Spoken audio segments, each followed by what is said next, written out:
Hello and welcome to my video where I am going to discuss my favorite books of 2023.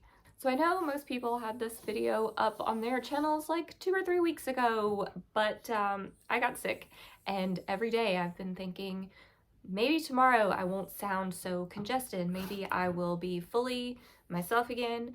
And here we are, and it's already well into the first week of January, and I am still sounding really cruddy. I feel fine. But anyway, I decided let's just do it. Let's just do the video. It doesn't matter. I want to have it done. I'm ready to move on to 2024 reading. And even though 2023 was a good year and a good reading year, I still am I need to put that wall up. I need to film this video and then be done. Say goodbye to 2023, put that in my memory bank, and then get ready to move forward. So what I have done is I picked 5, okay? I said I'm gonna do a top 5. That's what I decided I was gonna do. And then after I realized that this was gonna be a lot of series that I loved, not a lot, but some of the ones that I loved this year were series, I realized that I'm gonna have to group them together. So this is 5-ish favorites of the year. So probably my first 5-star of the year, it wasn't too far in the year, maybe like February or so, but I was extremely shocked. And that was Caraval by Stephanie Garber.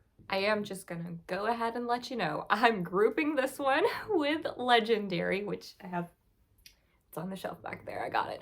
I also read Legendary and Finale, which is the second and third books of this series. I really enjoyed this first one, and I really enjoyed the second one. That might be like, I might have liked that one even better than this one, but the third one I really just did not jive with very much at all. I didn't hate it, but I did not love it. So that one, I don't really think I want that to be on my favorites of the year. I think Caraval and the second book, Legendary, would be one of my favorites. I'm gonna count it as one. So Caraval is kind of about it's very circus style, and it's about a game that's played in this kind of like circus environment, and you have this a set of sisters, and one sister is missing and one sister is trying to find the other sister, and it turns out that she must win Caraval, the game, to be able to find the sister, and many hijinks ensue along the way. This is recommended for fans of Erin Morgenstern's The Night Circus, which I find very interesting because I really didn't like that book and I really do like this one. I think maybe if you just like circus books, maybe those two might work for you. I don't feel that I need a circus book, but I needed this book, and it didn't have anything to do with the fanciful circusy type things going on. I think what really hit me about these was the love story, which is very YA. It's exactly like one of those things where if you loved Twilight or the many series that came out in the years following Twilight that were very similar, and those just they were good for me. I got the vibes of those. That was a good mood. I like angst. I like YA. For whatever reason, those types of romances will get me. You can hand me an adult romance and I will be bored out of my mind, but a YA with some romance and I'm sold.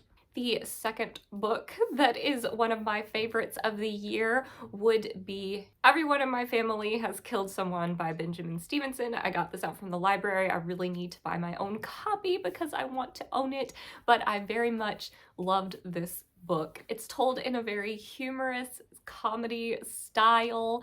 The protagonist or the narrator gives you lots of clues at the beginning, like lots of tropes and explanations, tells you all the pages that are going to have a murder, just gives you all of these things that the way it's presented to you make it think that they're just telling you everything up front, like there's not going to be anything interesting, but the way that it's told, it's still surprising, because you're like flipping back and you're like, wasn't there a murder on this page and nothing is happening, and you're trying to like sift through and figure out what's going on, and it's told, the jokes land, it's funny, it really is. I laughed out loud several times, and it's kind of an isolated type story. They're kind of snowed in at this resort area, and I do really enjoy those stories where it's an isolated mystery, though there's lots of like flashbacks where they're not at the place, but it still worked for me. It totally worked for me.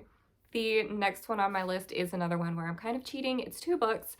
This is The Box in the Woods by Maureen Johnson, and then 9 Liars by Maureen Johnson. So these are books 4 and 5, I think, of the Truly Devious series. I read the Truly Devious series in 2022, probably my favorite books of that year. I can't really remember, but I loved that. Put me in a horrible reading slump that I could not get out of for a long time, and I will continue reading this series.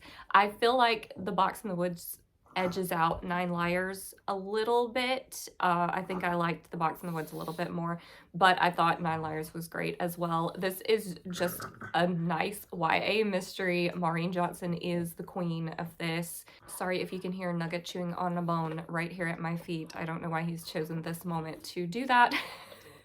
Anyway, the Truly Devious series follows Stevie Bell and it's her friends that she has met at school. She goes to a super cool school that's very, I don't want to say elite, but it is hard to get into. And she has just kind of, she feels she's tripped, just fallen face first her way into this place, that she had no qualifications. But in reality, she is a super great detective.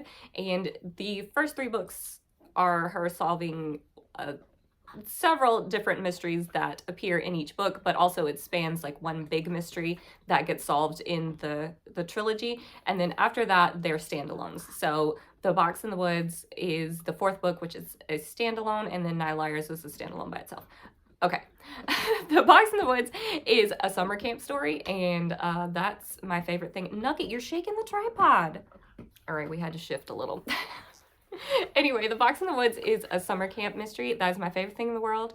I love a summer camp story, particularly like a thriller or a mystery.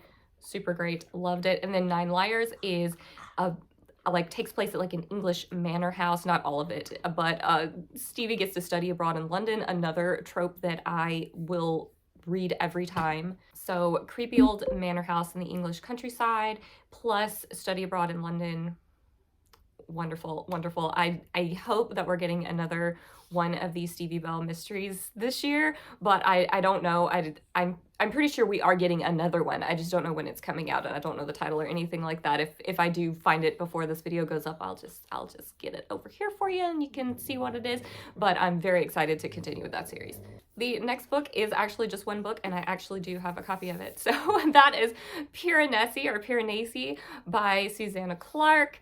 I read this book, this was my final read of 2023, I think. So if I had filmed this video earlier in December like I wanted to, then this book wouldn't have been on there. So I got an additional favorite by getting sick. So I guess it was worth it. I don't know. This book follows Piranesi.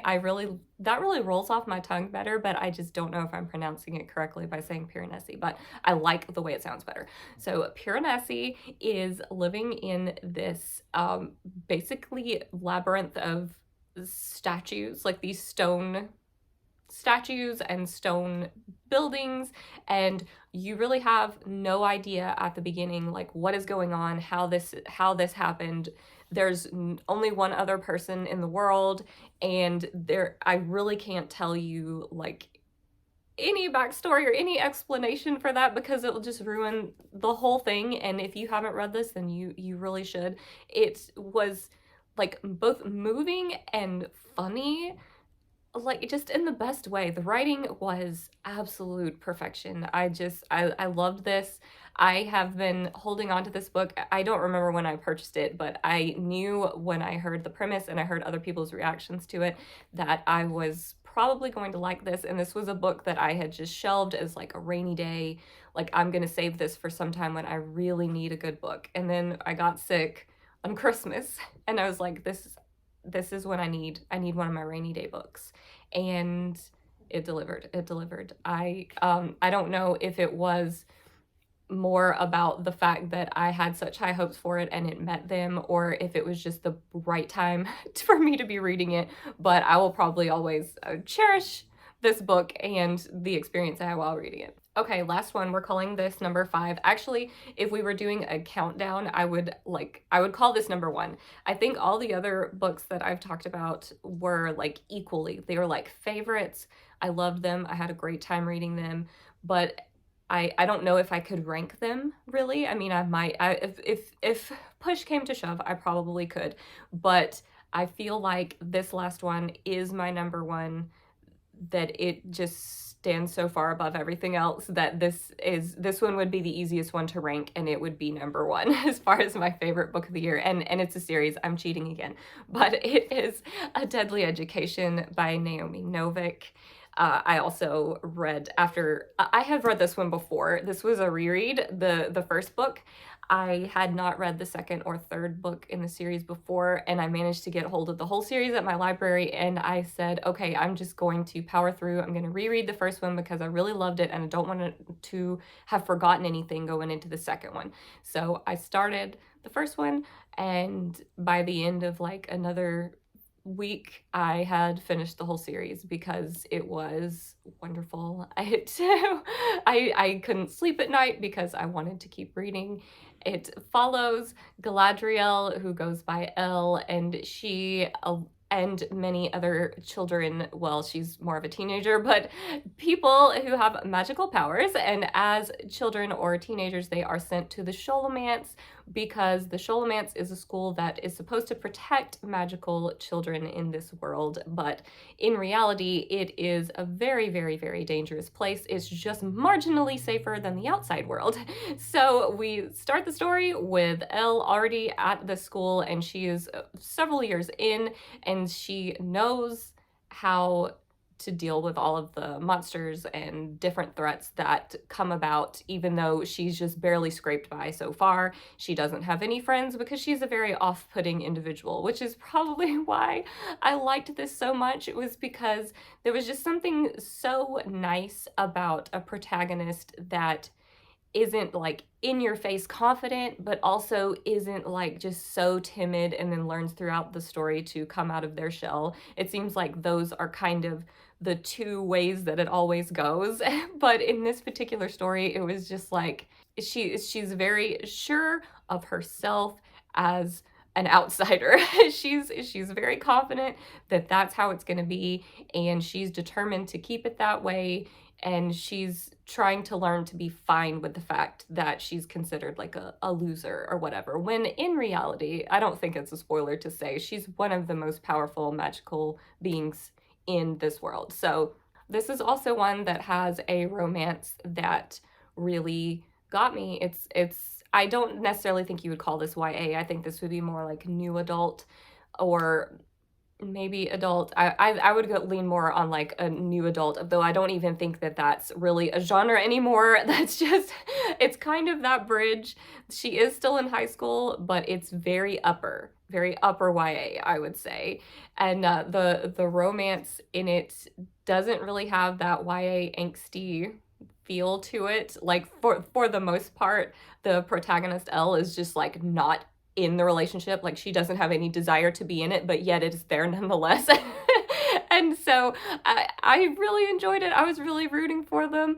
The second book in the series, like I can't really explain to you where the series goes because you've got to have read the first one for me to be able to explain what happens in the second and third one, so I'm not going to try to do that. But everything does like escalate very nicely. I felt like the second book was well paced. Usually a second book in a trilogy is really a bummer for me because it feels very like middle of the road, like this is just information that I need to have to get to the end. And the second book in this did not feel that way at all. I really, really, really loved it. And the third book, I thought that I wasn't gonna like it for a minute. but I did. I loved it. I loved it. It made me cry. It gave me all the feelings. And yeah, so this series, my favorite of the year. Okay, a couple of honorable mentions, even though I probably kept you here long enough. I don't know how long this video is, but one I want to mention was just a random library pick that I had never heard of and I ended up really enjoying, and that was the Mary Shelley Club by, I don't know if I can pronounce this author's name. I have it written down. Goldie Moldavsky is the pronunciation I'm gonna go with. So this book follows our protagonist, whose name I have forgotten, which is why this didn't make the main favorites list, is because I kind of have forgotten. It's been a long time, but I do remember how much I liked reading this. So our protagonist has had some trauma in her past and she has had to move to a new place, and she has made like one friend at this new school that she goes to, and then suddenly, as things tend to snowball in books, she gets wrapped up in this kind of secret club called the Mary Shelley Club for people who love horror movies and the horror genre, and these members of the club kind of play pranks on whoever they choose, and each person comes up with their own like test, which is basically like a really elaborate prank meant to scare the bejesus out of people, and you get to pick the person you do it to, and the story, I'm not painting a very good picture, am I? But anyway, through the story, she develops relationships with all of the characters in the Mary Shelley Club, and you just kind of get to see where that goes. The twist at the end, I did like it. I didn't I saw it coming a little bit. I saw it coming slightly, but I still thought it was well played. I thought it was all good. I loved all of the horror references, different movies and genre stereotypes and things like that. I really liked reading that, and plus I read it right around Halloween, so it was just kind of a whole vibe for me. But anyway, I just wanted to mention that one. Honorable mention. I don't know exactly, like I wouldn't give it a number ranking, but it's there. It was there when I was thinking about what are my favorites. I thought about that one, and then I was like, it's not top 5 material. And one other honorable mention is Dead 11. And this is by Jimmy Giuliano. This is also a library book. So this book, I also cannot remember any. I know that there were several different, what is the word I'm trying to think of? POVs. There's several different POVs in this book, and I don't remember any of the people's names. I know that there is a woman who's gone missing, and then her brother is searching for her on this island, and then there is a teenage girl on the island that has information about what happened to the sister, and we follow those points of view. And then it's also mixed media, so we have like text messages, we have newspaper articles, different things like that to help add information to what's going on. But basically the people on this island live like it's the 90s.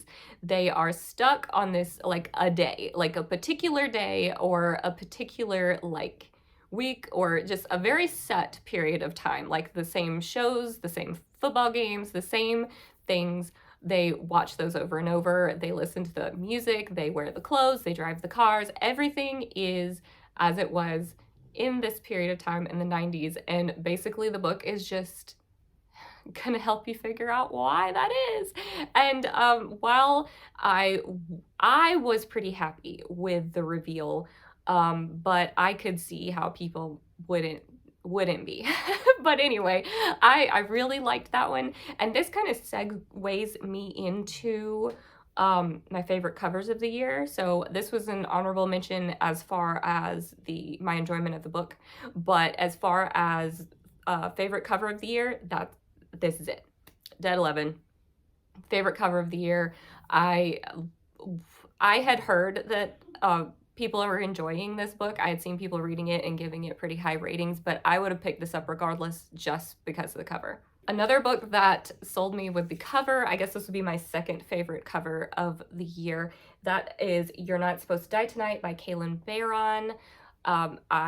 It's beautiful. Like, is it not? Just a gorgeous cover. I love the artwork. The unfortunate truth is that this is my least favorite book of the year. As far as my enjoyment of it, I really did not we didn't get each other, this book and I, unfortunately, but I did love the cover, so while it is very high ranking in my favorite covers of the year, just, I guess I can throw that in there. This was my least favorite book of the year. So sad.